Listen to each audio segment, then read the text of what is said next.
Alors on continue notre parcours dans la Genèse et vous vous souvenez la dernière fois, pas la dernière fois mais l'avant-dernière fois on avait fait Genèse 3 et après ce monde merveilleux que Dieu avait créé, on a découvert que Satan s'est introduit dans le jardin, qu'il a séduit Adam et Ève, ils désobéissent à Dieu, mangent le fruit interdit, ils ont péché et la mort est entrée dans ce monde.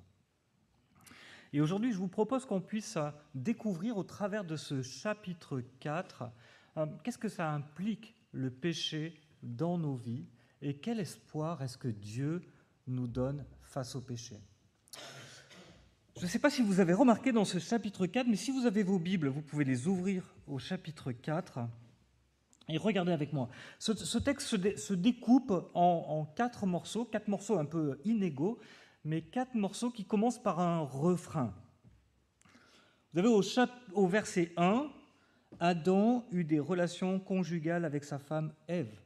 Et puis on a une descendance. Et puis ensuite, si vous regardez au verset 17, c'est Caïn qui eut des relations conjugales avec sa femme, et il y a une descendance.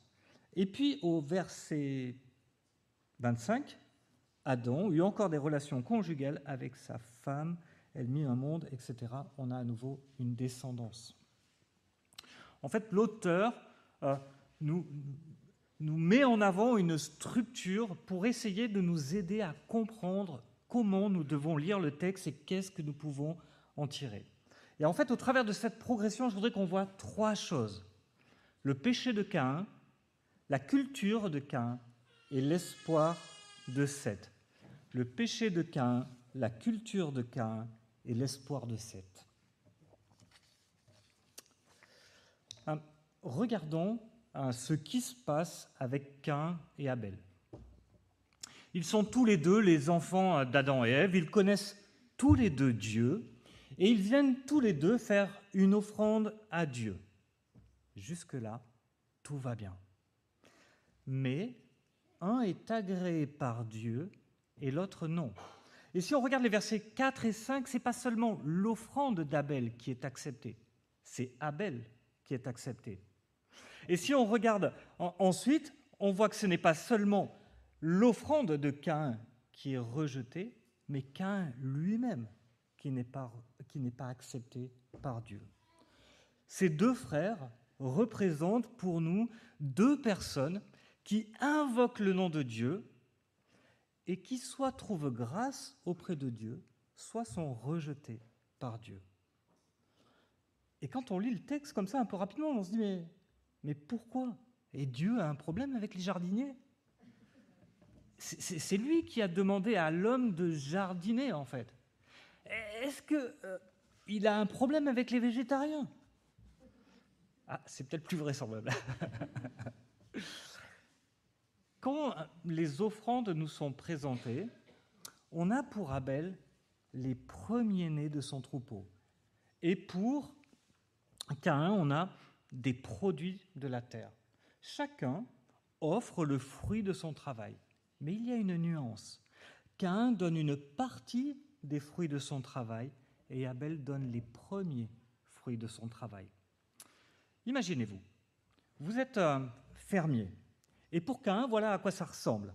Il récolte et puis il évalue ce qu'il va donner à Dieu. Pour Abel, il donne les premiers animaux. C'est-à-dire qu'il ne sait pas encore combien il va en avoir. Il ne sait pas quel va être le troupeau. Comment finalement ça va fonctionner cette année ? Il y aura peut-être des mort-nés, il y aura peut-être des bêtes qui seront estropiées à la naissance, etc. Il ne sait pas. Et s'il donne le premier-né et qu'il n'y en a pas d'autres, eh bien il a donné 100% à Dieu. Peut-être qu'il y en aura d'autres et qu'il n'aura donné que 75%, peut-être que 50%, peut-être que 25%, peut-être que 2% à Dieu. En fait, ce n'est pas le pourcentage qui compte. Ce qui compte, c'est que son don est le témoignage de la confiance qu'il a en Dieu. Pourquoi il donne ?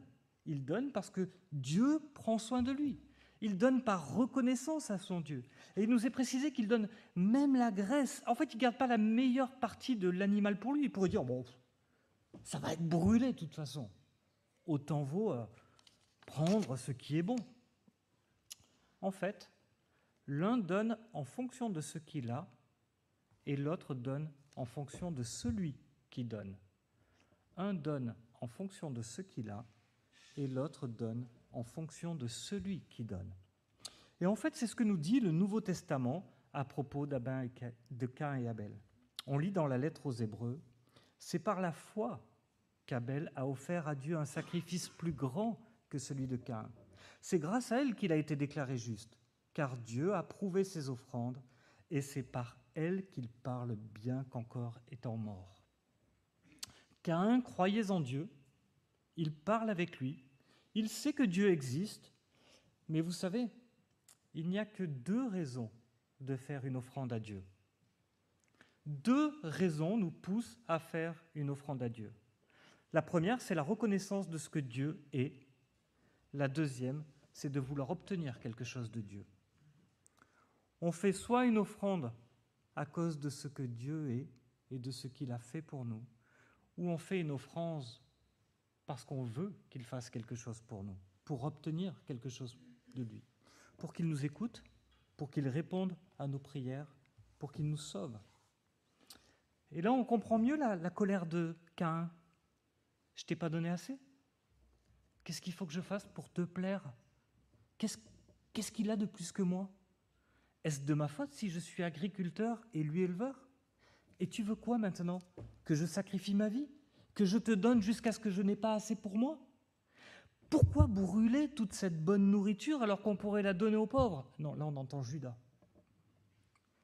La différence entre Caïn et Abel n'est pas sur la qualité de leur travail. La différence entre Caïn et Abel n'est pas sur la qualité de leur caractère. Elle n'est pas sur leur volonté de faire ce que Dieu demande. Elle n'est pas sur la valeur de leur offrande. Il est même possible que Caïn ait donné plus, peut-être même beaucoup plus qu'Abel. Mais ça ne ferait que le condamner. La différence, elle est dans leur cœur. Elle est dans le cœur qui vient jusqu'à Dieu pour faire son offrande. Jésus dira plus tard, c'est du cœur que viennent les mauvaises pensées, les meurtres, les adultères, l'immoralité sexuelle, les vols, les faux témoignages, les calomnies. Le problème, c'est un problème de cœur. À quoi ressemble notre cœur ? Sommes-nous des Abel ou des Caïn ? Les Caïns comparent, évaluent, ils sont anxieux, ils dénoncent, ils sont jaloux, parce que leur cœur n'est pas submergé par une pleine confiance en Dieu. Chaque difficulté est une épreuve. Chaque difficulté est une raison de se méfier de ce qui nous entoure, de soupçonner le mal. Et Dieu questionne Caïn. Pourquoi tu es irrité ? Pourquoi tu as un air sombre ? Alors, si Dieu vous pose une question, ce n'est pas parce qu'il est en manque d'informations. Il sait pourquoi Caïn est triste. Il sait ce qu'il va faire. Il sait où est Abel. Caïn est désespéré. Il est déprimé. Il est accablé parce que son offrande, tout ce qu'il a fait, tout ce qu'il a donné, n'est pas accepté par Dieu. Et Dieu lui pose des questions. Pourquoi tu es triste ? Tu sais, ce n'est pas la faute d'Abel si tu es déprimé. Pourquoi est-ce que tu es en colère contre Abel ? Et il ne le laisse pas avec des questions, il pointe le problème et il le prévient du danger. Tu sais, ton problème, ce n'est ni Abel, ni moi. Tu sais où est ton problème ? C'est le péché qui est couché à ta porte. Le péché est en train de te mépriser. Il est en train d'embrouiller tes pensées. Il te ment. N'entre pas en conversation avec lui. Le péché est tapis à ta porte. Le serpent s'est approché d'Ève et Ève a fait une erreur. Elle lui a parlé. Elle a ouvert la porte. Elle a commencé à négocier avec le serpent. Non, ça on ne peut pas. Ah oui, il est bon. Ah oui, il est beau, agréable. Ah, il pourrait me faire connaître des choses que je ne connais pas. Être comme Dieu. Elle a discuté avec le serpent. Elle a ouvert la porte dans ses pensées. Dieu parle du péché à Caïn comme une panthère noire qui est tapie dans la nuit. On ne la voit pas, mais elle est prête à nous sauter dessus, à nous maîtriser, à nous tuer. Et ça nous pose une question. Quelles sont les panthères noires qui sont tapies dans nos vies, qui sont tapies dans nos cœurs? Les panthères noires les plus dangereuses, c'est celles que l'on ne voit pas. Vous savez, on n'entretient pas la relation avec son conjoint, on laisse s'installer une distance, on devient plus râleur, plus exigeant envers l'autre au fil du temps. Et la panthère est là. Et puis, on vous propose un travail un peu mieux rémunéré, mais à des kilomètres, et là, vous êtes devenu fragile. La panthère avance dans l'ombre. On va séduire pour se rassurer qu'on est encore désirable, ou se laisser séduire parce qu'on a envie de revivre des sentiments passés. Et plus on avance, plus on a de justification à ce que l'on est en train de faire. Et il devient de plus en plus difficile de fermer la porte. Vous savez, c'est un peu comme ces vendeurs qui viennent chez vous, et vous dites bonjour, et lui, il met le pied dans la porte. Et on ne peut plus sortir. Le péché, c'est comme une tumeur cancéreuse. Elle se développe dans le corps. Et vous savez, un cancer, au début, c'est très facile à enlever, mais on n'a pas de symptômes. Au moment où il est facile de l'enlever, on n'a pas de symptômes. Et puis, il se développe, il devient gênant. Et lorsque vous voulez intervenir, des fois, c'est trop tard. En fait, il s'est déjà répandu dans votre corps et il est en train de vous tuer. Les panthères cachées dans nos vies sont les défauts de caractère que nous minimisons. Les choses, les situations que nous rationalisons, que nous tolérons. Je travaille beaucoup, mais il y a tellement de pression sur le marché de l'emploi que si je ne le fais pas, je pourrais être licencié. Mais qui t'a donné ce travail? Dieu ou les hommes? Ambition, matérialisme, arrogance, désir d'être apprécié, valorisé, obsession de l'apparence physique, etc. Quelles sont les panthères qui sont cachées dans le noir de nos cœurs? Toutes ces choses que l'on nie, toutes ces choses qu'on minimise. Non, moi, pas trop. Je pense que je ne suis pas trop médisant. Il y a bien pire que moi, si tu savais ce qu'elle m'a dit de toi. Quand la parole de Dieu nous questionne, c'est pour que nous regardions notre cœur. Et on peut prier avec David dans le psaume 139. Vous savez, David est en train de dire « Seigneur, je hais tes ennemis ». Quelle affirmation! Ça, c'est de la conviction. Et puis tout à coup, il dit « Sonde-moi, ô Dieu, connais mon cœur, éprouve-moi, connais mes pensées. » Et ça, c'est de l'humilité. Que Dieu nous rende humbles face au péché. Il est facile de voir le mal des autres. Et peut-être qu'en m'écoutant, vous avez pensé à quelqu'un. Mais c'est à vous, c'est à moi que Dieu parle ce matin. Et même après que Caïn ait péché, Dieu continue de poser des questions. Qu'as-tu fait? Où est ton frère? Et encore une fois, Dieu sait. S'il pose la question ce matin, c'est parce qu'il est encore temps de se repentir. Alors que non, Caïn se met en colère. Eh oh, parce que je suis censé surveiller ce gars. Qui c'est? Il ne parle même pas de son frère.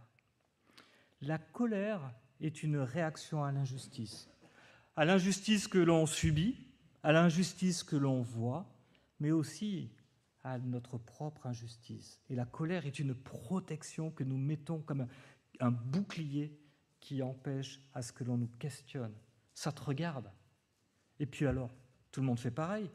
Si tu savais comment il me traite, tu t'inquiéterais moins pour lui.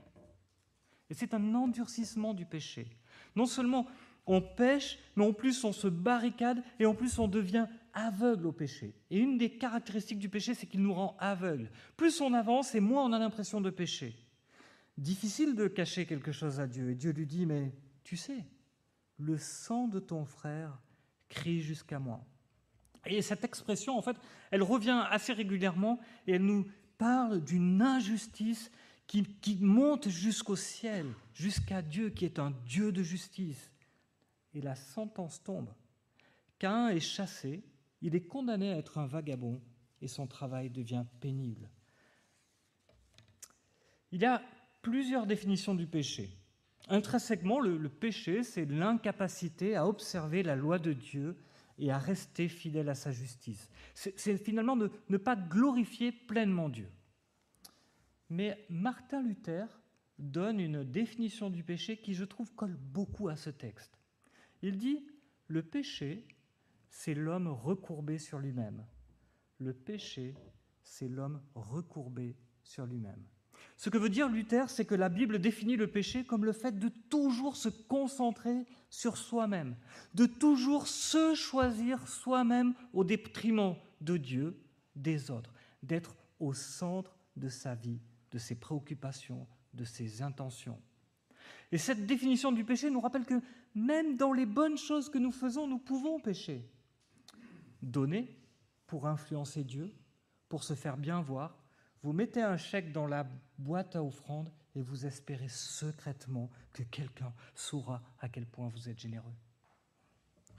Caïn a oublié que c'était Dieu qui lui permettait d'avoir de bonnes récoltes, qu'il était le grand donateur. Il a regardé à lui au lieu de regarder à Dieu pour faire son offrande. Et maintenant, la sanction est de l'éloigner et de rendre difficile ces récoltes qu'il aurait pu offrir à Dieu. Et quelle est sa réaction ? La repentance ? Non. Caïn ne regrette pas son péché. Il a tué son frère et il n'en dit pas un mot. Il dit que sa peine est trop grande, mais en fait, ce qu'il regrette, c'est la sanction de Dieu. Il est attristé par les conséquences de son péché, mais pas par son péché. Pourquoi ? Parce qu'il est recourbé sur lui-même. Imaginez, il a tué son frère et sa seule préoccupation, c'est lui. Le péché nous rend capables de faire des choses inimaginables et de même pas le voir. Tant on peut être recourbé sur nous-mêmes. Il pensait à lui et non à Dieu lors de son offrande. Il pense à lui et non à Abel lorsque la sanction de Dieu tombe sur lui. Le péché nous rend aveugles, il nous endurcit, il nous coupe de Dieu et des autres. Concrètement, qu'est-ce que ça veut dire pour nous aujourd'hui ? Si quelqu'un nous interpelle en nous disant que nous avons mal agi, notre réflexe ne devrait de ne pas être de dire « non ». Vous savez, hein, tu m'as mal parlé, non. Mais peut-être. Arrêtons de dire non à chaque fois qu'on nous reprend et disons peut-être. Il peut se tromper, mais il pourrait aussi avoir raison. Et il pourrait aussi être l'outil de Dieu pour nous conduire à la repentance. Se repentir, c'est aussi important que ce que c'est difficile. Et nous devrions nous aider les uns et les autres à nous repentir. Alors pas en agressant tout le monde, au moindre détail, au moindre truc. Et toi, je t'ai vu ? Pas en soupçonnant le mal. Il ne m'a pas dit bonjour, c'est qu'il ne m'aime pas. Ouais, ou peut-être qu'il était préoccupé par quelque chose. Ou peut-être qu'il était en train de prier. Ou peut-être qu'il faudrait lui demander, en fait. Mais en disant avec douceur ce qui nous a troublés, ce qui nous a blessés, en montrant à chaque fois que nous nous adressons à quelqu'un que nous ne sommes pas meilleurs, en fait, que lui. Le péché de Caïn. Et le texte avance, et nous voyons que ce péché se répand, et nous rentrons dans la culture de Caïn. Dans Genèse 2, Dieu demande aux hommes et aux femmes de cultiver le jardin, de dominer sur la création, de remplir la terre de sa gloire. Et l'homme devient un créateur qui crée à partir de la création. Il crée des outils, des élevages, des croisements de plantes, des instruments de musique. Il produit toutes sortes de choses qui aident les êtres humains à s'épanouir sur cette terre. Et c'est la culture dans son sens le plus large. Prendre la création, la transformer pour nourrir, pour soigner, pour apporter du confort, de la joie, pour grandir, pour évoluer ensemble, pour vivre ensemble. Et c'est ce que font les descendants de Caïn. Jabal est l'ancêtre de ceux qui habitent sous la tente près des rouleaux, des nomades. Jubal est l'ancêtre de tous ceux qui jouent de la harpe et du chalumeau, les musiciens. Tubal-Caïn, il forgeait tous les outils en bronze et en fer, les outils de jardinage et puis ensuite sans doute les armes. Et je voudrais faire une première application de cette section. Il est faux de dire que rien de bon ne peut sortir d'une culture qui ne connaît pas Dieu, en fait. Il est faux de dire que rien de bon ne peut sortir d'une culture qui ne connaît pas Dieu. Cette lignée de Caïn ne fait pas vraiment envie dans la façon dont elle est présentée avec ce Lémec qui vient clôturer cette section. Mais au sein de cette lignée, les hommes restent à l'image de Dieu. Ils continuent d'accomplir ce mandat qui leur avait été donné avant la chute. Et nous avons la naissance des villes, de l'agriculture, des arts, de l'élevage, des sciences, toutes ces choses qui permettent finalement à l'humanité de mieux vivre dans un monde déchu. Et c'est encore le cas aujourd'hui. Les progrès dans l'agriculture, la médecine, la technologie, les habitats, etc., la peinture, la musique, toutes ces choses imprègnent notre culture, nous apportent du confort, de la joie, nous aident à mieux vivre dans un monde déchu. Ils nous aident à grandir, ils nous aident à évoluer. Comment vivrait-on aujourd'hui si, dans sa grâce commune, Dieu n'avait pas permis les progrès de la médecine ? Dans une culture déchue, dans une culture éloignée de Dieu, nous continuons d'être au bénéfice de la grâce de Dieu qui fait pleuvoir sur le juste et sur l'injuste. Quelquefois, on a tendance à penser qu'on vit la pire des époques. Juste, c'est tout le contraire. Juste, c'est tout le contraire. Jamais le monde n'a vécu une meilleure époque qu'aujourd'hui, en fait. Jamais il n'y a eu moins de pauvreté. Jamais il n'y a eu autant de confort de vie sur Terre. Jamais il n'y a eu tant de prospérité. Aucun de nous ne voudrait revenir vivre 500 ans en arrière. Peut-être moins loin. Je sais pas, en 1930, 84% du monde vivait dans l'extrême pauvreté, moins de $2 par jour. Aujourd'hui, on est à moins de 10%. L'espérance de vie a radicalement augmenté, la mortalité infantile a chuté. Bien sûr, il y a des guerres, mais elles sont locales. Les conditions de travail ne sont pas égales, mais elles sont meilleures que jamais dans le monde entier.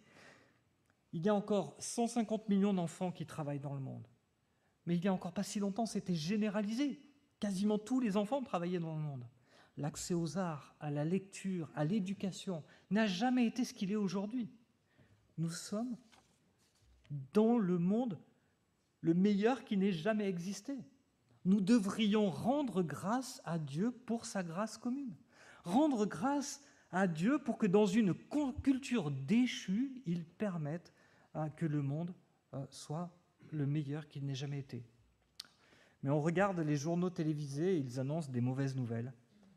On lit sur Internet et on oublie que le monde progresse et que nous sommes au bénéfice d'une prospérité inégalée dans l'histoire. Ne faisons pas l'erreur de penser qu'il n'y a rien de bon ou rien à apprécier dans une culture qui ne connaît pas Dieu. La musique n'est pas bonne parce qu'elle est chrétienne. Elle est bonne parce qu'elle est un don de Dieu travaillé par les générations. La deuxième erreur, ce serait presque de croire le contraire, en fait. Ce serait de croire que le progrès de la civilisation est ce qui compte le plus et que c'est ce qui plaît à Dieu.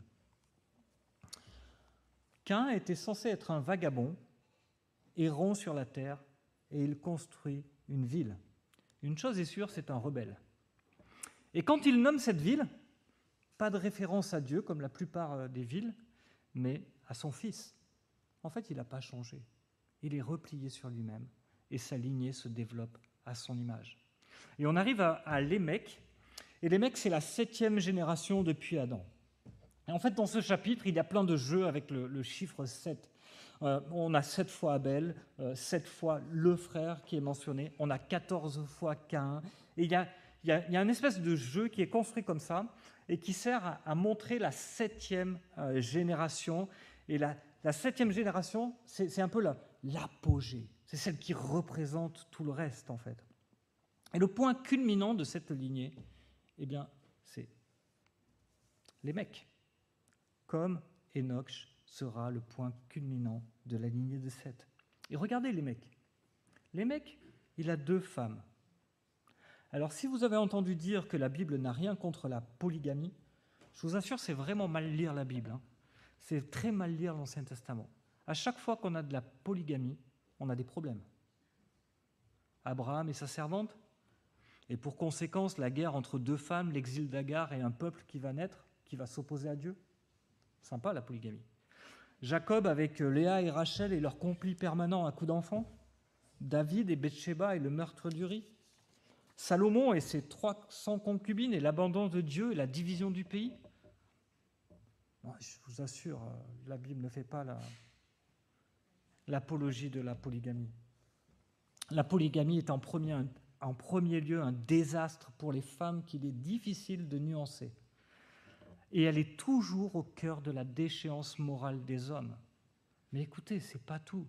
Écoutez les mecs.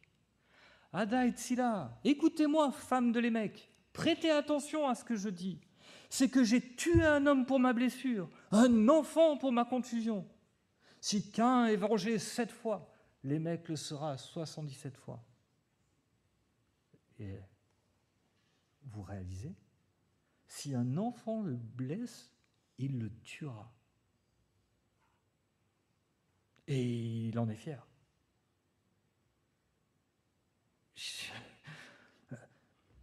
Et quand il dit 7 fois ou 70 ou 77 fois, on ne sait pas trop comment il faut le traduire, mais on retrouve ce jeu sur le chapitre 7, sur le chiffre 7, et il nous parle d'une vengeance sans limite, sans pitié, une vengeance que rien ne peut arrêter.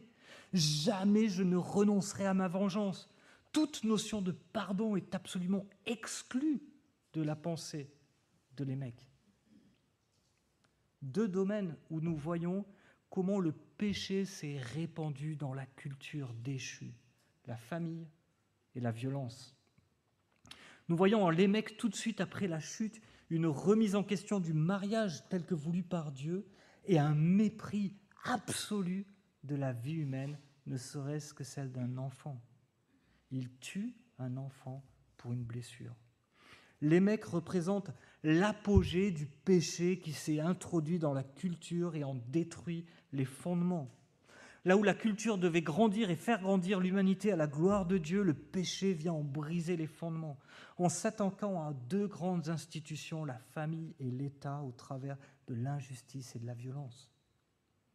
Il est faux de parler du bon vieux temps, et il est faux de croire que la culture pourrait sauver le monde, que le monde pourrait se sauver lui-même, que le monde pourrait apporter la paix, le bonheur, la prospérité et la vie éternelle.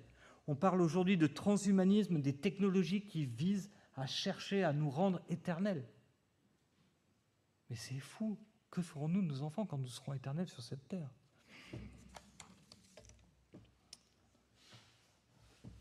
Si le péché corrompt à ce point le pécheur et la culture, quel espoir nous reste-t-il ? Et la façon dont sont écrites les généalogies nous montre qu'il n'y a aucun espoir dans la lignée de Caïn. Mais il y a un autre espoir, l'espoir de Seth. À partir du verset 25, Adam et Ève ont à nouveau un fils, et à nouveau on a une lignée qui est parallèle à celle de Caïn, et à nouveau on a une exclamation d'Ève. Dieu m'a donné un fils, un autre fils, pour remplacer Abel que Caïn a tué. Substitution. Voilà ce que dit Ève. Substitution. Et cette fois, regardez, elle regarde à Dieu. La première fois, elle a dit « J'ai donné la vie à un homme, avec l'aide de l'Éternel. » Ok, mais j'ai donné la vie à un homme. Ensuite, quand Caïn, lui, a un fils, il a des relations avec sa femme et il a un fils, quoi. C'est normal. Dieu est devenu absent. C'est juste, on a des relations sexuelles et il y a des enfants. Regardez là le changement qu'il y a. Ève a un fils et elle dit « Dieu m'a donné un autre fils » pour remplacer Abel que Caïn avait tué. Il y avait une promesse qui avait été faite à Ève, que dans sa descendance, quelqu'un écraserait la tête du serpent. Et ce ne sera pas dans la lignée de Caïn. Dieu a donné un fils pour remplacer la lignée de Caïn. Et c'est dans cette descendance qu'il y aura une lignée différente. Et si on regarde qui est le 7e dans cette génération de Seth, Eh bien, c'est Enoch. Et qui est Enoch? C'est celui qui marche avec Dieu et ne meurt pas. On lit dans Genèse 5, verset 24, « Enoch marcha avec Dieu, puis il ne fut plus là parce que Dieu l'avait pris. » On en reparlera plus tard quand on verra le chapitre 5. Mais en fait, ce qu'on a ici, c'est un contraste net, marqué entre deux lignées qui s'opposent, celle de Caïn et celle de Seth, d'où viendra l'espoir. Une lignée qui prend place de celle de Caïn, une lignée qui est tournée vers Dieu. Et notre texte s'achève avec la mention « C'est alors que l'on commença à faire appel au nom de Dieu. » Alors, quel est cet espoir qui nous est montré par cette lignée? Et on peut remonter un petit peu dans le texte au péché de Caïn. Dieu lui a dit « Le sang d'Abel crie jusqu'à moi, réclamant justice. Œil pour œil, dent pour dent, mort pour mort, ça, c'est la justice. » Et pourtant, encore une fois, Caïn ne meurt pas. Sa condamnation, c'est d'errer comme un vagabond.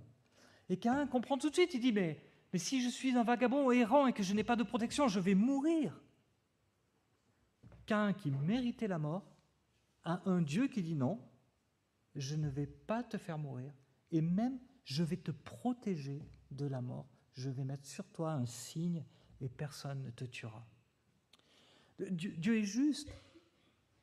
Il aurait dû faire mourir Caïn, comme on aurait dû mourir pour nos péchés, comme on doit mourir pour nos péchés.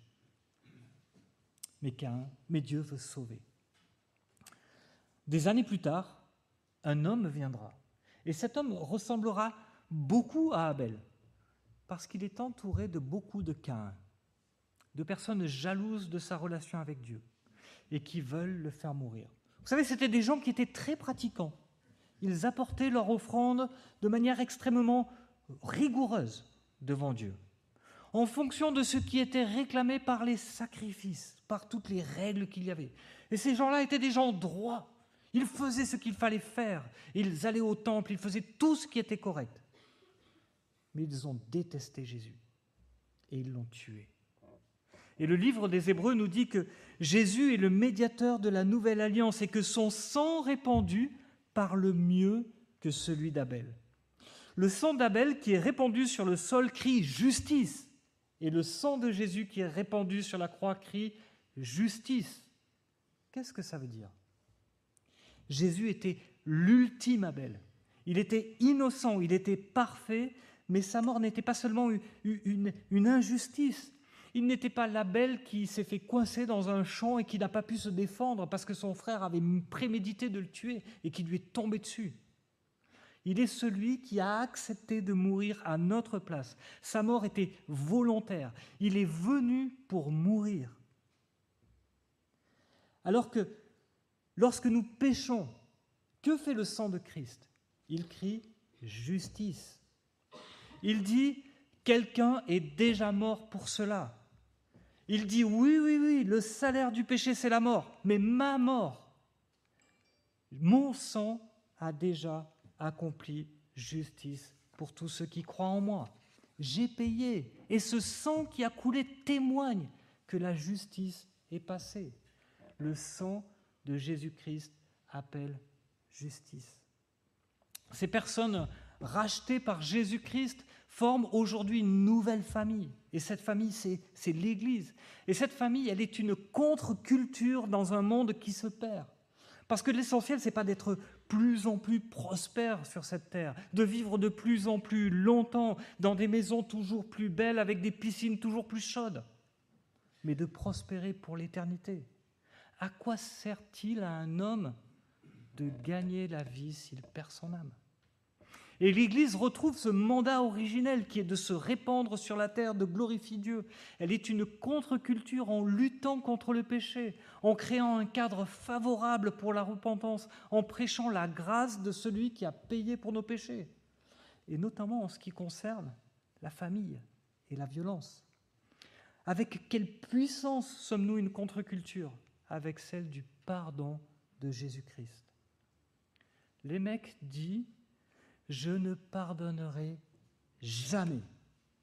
Ma vengeance n'aura pas de fin. » Et vous savez, quand les disciples vont voir Jésus, ils lui posent la question, ils lui disent, mais c'est un peu compliqué le pardon, c'est pas facile. Est-ce qu'on pourrait avoir une limite raisonnable ? 7 fois, et franchement c'est généreux. Quelqu'un qui vous fait une crasse 7 fois la même, et vous pardonnez 7 fois, c'est généreux. Mais que répond Jésus ? Il inverse la réponse de l'émec. Il dit, pas 7 fois, 77 fois. Autant l'émec ne pardonnera jamais, autant mon pardon est infini. Il n'y a pas de limite au pardon. Est-ce bien raisonnable, Jésus ? Sur quoi tu te bases pour dire ça ? Sur le fait qu'il nous pardonne sans limite, que son sang crée justice. Pardonner fait mal, pardonner est toujours coûteux et difficile. Jésus le sait, au prix de sa vie. Comment est-ce que nos mariages et nos églises peuvent remplir le mandat de refléter Christ et de remplir la terre de sa gloire ?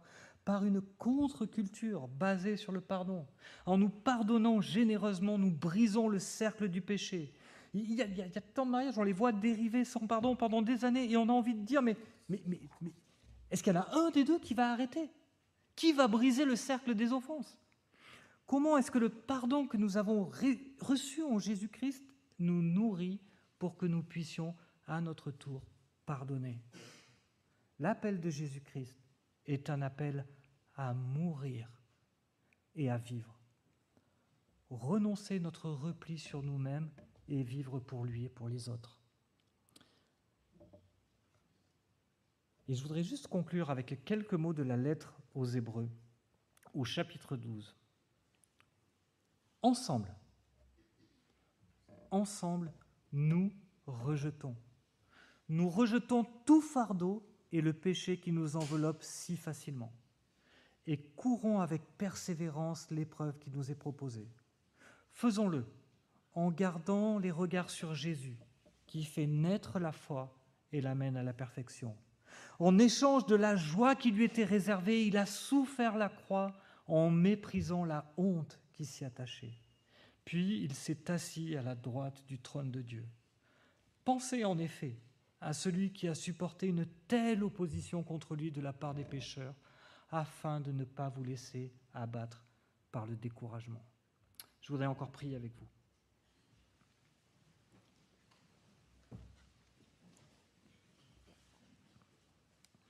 Notre Dieu, notre Père, nous vivons en tension entre ce que tu as déjà fait en nous, et nous avons une nouvelle naissance, tu nous as régénérés, tu as fait de nous des êtres nouveaux, des êtres dirigés vers le ciel, et en même temps, nous sommes encore sur cette terre, encore pécheurs, encore fragiles au péché. Aide-nous à considérer quelles sont nos faiblesses, quelles sont nos fragilités, quelles sont les choses par lesquelles le péché rentre dans nos vies et nous maîtrise. Aide-nous à regarder par ta parole, la laisser nous sonder, la laisser nous montrer ce qui est tordu chez nous. Et puis, en Église, encourage-nous à vivre ton pardon, à nous encourager à la repentance, parce que c'est par la repentance que tu nous redresses, à regretter beaucoup plus le péché que les conséquences de nos péchés, à être plus affectés par notre péché que par le péché des autres. Aide-nous à être plus humbles dans notre regard sur nous-mêmes et à finalement que ça puisse nous aider à regarder les autres, à les aider à grandir, qu'ensemble, l'Église puisse être un témoignage parce que les gens voient que nous sommes différents. Et nous sommes différents parce que nous vivons plus sincèrement, plus humblement, que nous nous équipons, que nous grandissons par la foi, que nous luttons, que nous résistons au péché et que nous te ressemblons plus. Seigneur, aide-nous à grandir en Église, protège nos couples, protège nos familles, protège notre Église du péché qui est tapi dans l'ombre. Au nom de Jésus-Christ. Amen.